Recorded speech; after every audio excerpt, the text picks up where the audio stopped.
YCP party అంటేనే ఒక fake party. తర్వాత కోర్టులో వేస్తే మళ్ళీ అది విత్డ్రా చేసుకోవడానికి వాళ్ళే గవర్నమెంట్ రాగానే వాళ్ళు చేసినటువంటి పరిస్థితి.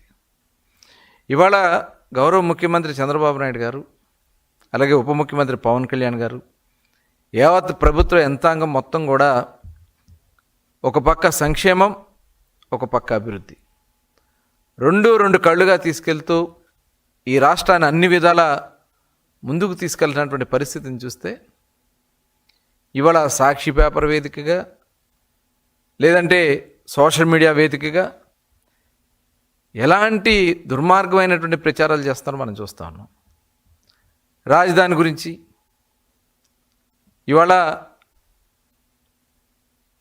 అమరావతి రాజధానిని ఏ రకంగా మీరు చేయాలో చేసినటువంటి పరిస్థితి చూసాం. ఇవాళ అదంతా కోలుకుంటుంది. అలాగే విశాఖపట్నం పెట్టుబడులు పెట్టి విశాఖపట్నాన్ని అభివృద్ధి మీద అక్కడ మీరు నీచమైనటువంటి ప్రచారాలు చేయటం. ఇవాళ రాష్ట్రంలో ఎక్కడ అభివృద్ధి కార్యక్రమాలు జరుగుతూ ఉన్నా